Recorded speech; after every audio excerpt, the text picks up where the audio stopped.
penggugat dan YB Irfan, kuasa hukum Bapak Jokowi. Menyambung pertanyaan saya sebelum jeda azan maghrib tadi Mbak Ajeng. Jadi berkas-berkas yang hendak dilengkapi oleh penggugat itu kan meliputi surat, saksi, persangkaan, pengakuan, sumpah. Apakah ini semua sudah disiapkan? Apa yang kurang? Kami baru menyiapkan untuk perbaikan surat kuasa, Mbak. Oke, ini kalau perdata setelah tanggal 19, setelah dokumen lengkap, alur standarnya sesuai perma, jawaban tergugat ya, atau mediasi terlebih dahulu? Ada mediasi terlebih dahulu. Mediasi terlebih dahulu ya, berarti mediasi ini yang harus didatangi oleh para pihak begitu. Oke, kita sambil menyimak grafis, ini adalah gugatan yang pernah dilayangkan kepada Joko Widodo terkait dengan dugaan ijazah palsunya. Ada 7 gugatan di sini yang pernah dialamatkan ke PN Jakarta Pusat dan PN Surakarta. Mbak Ajeng, kalau kita lihat sama-sama, ini kan yang perdata dari tahun 2022 ada Pak Bambang Trimulyono, kemudian tim pembela ulama dan aktivis. Pak Irfan boleh dikoreksi ya jika saya salah, mana perdata, mana pidana. Kemudian ada Bang Egy Sujana, Muhammad Taufik, dan Top Taufan Bangun Sutoto, ini yang class action kemarin ya, April 2026. Berarti dari 7 gugatan yang sudah dialamatkan ini, 5 diantaranya atau 4 diantaranya mental begitu, ditolak. Mayoritas gagal atau prosesnya lambat karena lemah bukti. Apa strategi Anda Mbak Ajeng agar tidak seperti gugatan-gugatan lain yang juga mental?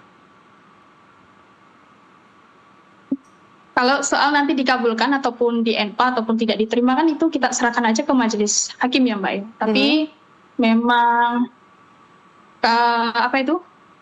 kami punya strategi tersendiri di gugatan ini. Di antaranya memang dasar kami, kemudian ijazah ini kami ajukan.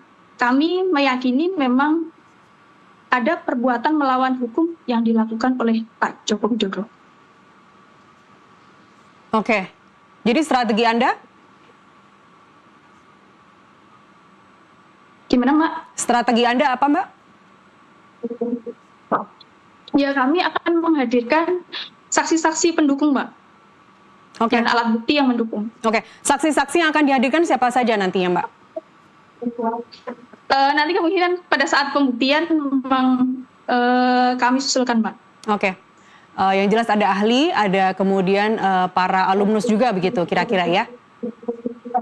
Ya. Oke, Bang Irfan gimana? Anda kalau melihat mayoritas gugatan ada pola berulang, gugatan perdata, perbuatan melanggar hukum ini, melawan hukum, mayoritas mental sejak tahun 2022 sampai yang terakhir kemarin class action di April 2026 juga NO begitu. Apa prediksi Anda untuk gugatan kali ini? Menurut apa yang kami perhatikan, pertimbangan hakim baik yang ada di Pengadilan Negeri Jakarta Pusat, demikian pula Pengadilan Negeri Surakarta yang baru saja diputus, bahkan untuk saat ini oleh topan hakim sebagai penggugat melalui kuasa hukumnya sedang mengajukan upaya hukum banding atas pertimbangan yang dijadikan sebagai dasar memutus perkara tersebut sudah mencerminkan rasa keadilan.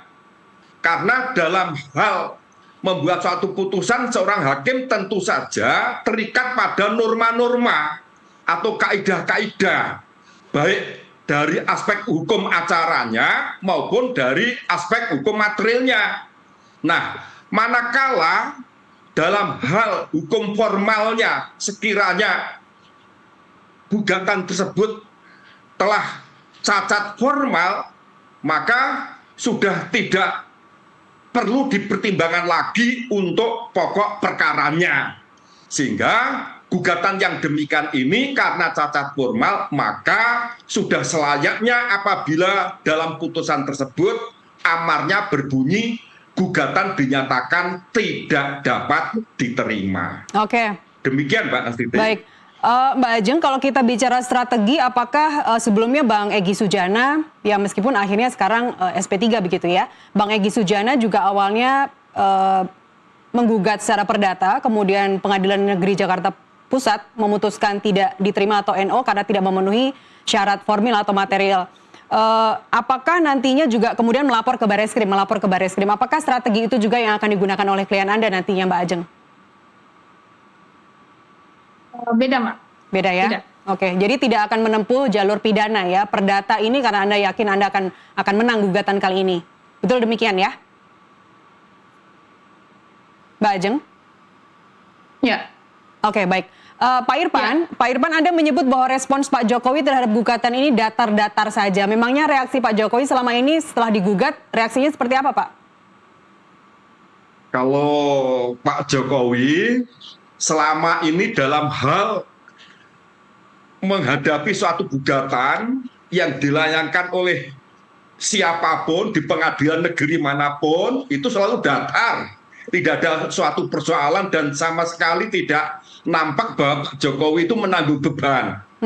Dan segala sesuatunya terkait dengan persoalan hukum itu telah diserahkan sepenuhnya melalui kuasa hukumnya yang telah ditunjuk oleh Pak Jokowi guna mewakili kepentingan hukumnya di pengadilan. Oke, Pak Irfan, jadi, Anda baru masuk sikap Pak Jokowi selama ini. Anda baru masuk di gugatan kali ini atau sebelum gugatan perdata sebelumnya juga Anda sudah terlibat, Pak? Semuanya saja. Bahkan Pak Jokowi selama ini apa yang dinyatakan oleh pihak-pihak yang selalu menyudutkan, bahkan menurut saya sudah masuk pada menyerang kehormatannya, Pak Jokowi selalu datar.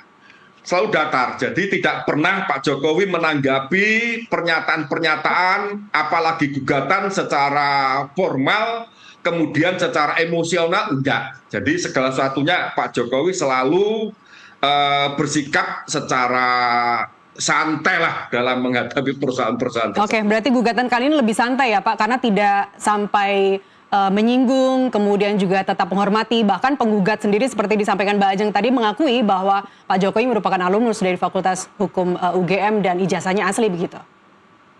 Betul, maka kemarin dalam statement yang kami sampaikan setelah sidang selesai, kami juga cukup memberikan suatu apresiasi terkait dengan apa yang diformulasikan di dalam posita gugatan maupun di dalam petitumnya, itu bersifat normatif, artinya tidak ada kalimat satupun yang menyudutkan Pak Jokowi, apalagi sampai menyerang kehormatan Pak Jokowi, itu tidak ada jika dibandingkan dengan gugatan-gugatan sebelumnya.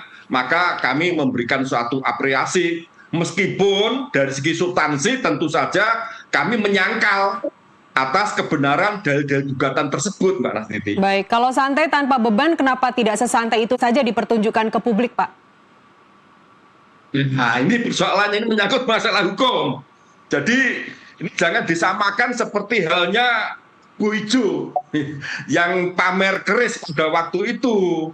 Jadi seperti apa yang disampaikan oleh Ajeng tadi, bahwa perbuatan melawan hukum sebagaimana dimaksud tidak sebatas melanggar undang-undang, akan tetapi apakah perbuatan tersebut melanggar hak orang lain? Nah, pertanyaannya, apakah tindakan Pak Jokowi untuk tidak memberitahukan atau mempublikasikan atau memperlihatkan kepada publik atas ijazah yang menjadi miliknya itu melanggar hak orang lain? Nah, begitu juga apakah perbuatan tersebut bertentangan dengan kewajiban hukum? Karena tidak ada suatu ketentuan yang mewajibkan kepada Pak Jokowi memperlihatkan atas ijazah tersebut kepada publik, itu nggak ada.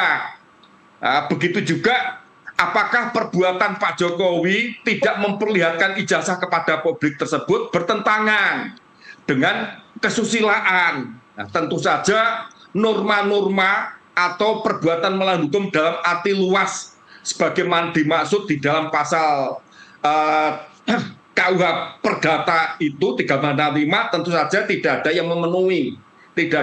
Oke, saya merujuk kepada Pak Irfan, saya merujuk pada putusan Komisi Informasi Publik pada Maret 2026 yang menyatakan bahwa dokumen ijazah adalah informasi publik yang terbuka. Apakah putusan itu tidak cukup untuk membuat klien Anda untuk Pak Jokowi, ya sudah, tunjukkan saja ke publik sebagai jalan tengah?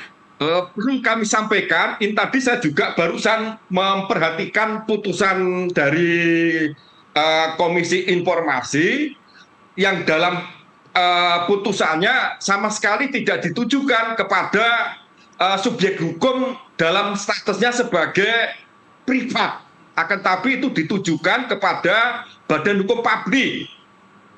Jadi untuk Pak Jokowi, karena privat, tentu saja tidak ada suatu kewajiban sebagaimana dimaksud di dalam keputusan Komisi Informasi Publik tersebut, Mbak Nastiti. Baik, jadi tidak untuk perorangan begitu ya, Anda membaca putusan tersebut. Baik, memang cara membaca... Jadi tidak terikat. Baik, Mbak Ajeng.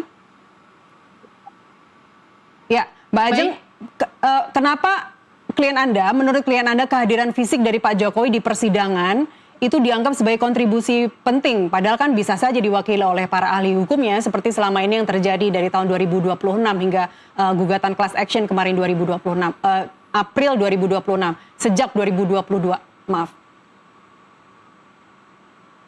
Ya, jadi sekali lagi ya Mbak, bahwa kehadiran para pihak, artinya prinsipal sendiri, itu wajib untuk datang di pengadilan. Andai kata itu tidak wajib pun, ada catatan-catatan itu, ada lanjutan-lanjutannya dari aturan itu. Kemudian kontribusi Pak Jokowi hadir di persidangan itu kan jadi sangat penting, Mbak. Ini saya ceritakan aja, ada kejadian yang hampir serupa atau mirip, yaitu pada presiden bola Nigeria itu. Nah, ini hampir-hampir mirip itu kejadiannya. Ya dipermasalahkan ini mengenai ijazahnya itu oleh lawan politik. Nah, lawan politik ini kemudian juga mengajukan itu di pengadilan. Setelah dia lengser tidak menjadi presiden atau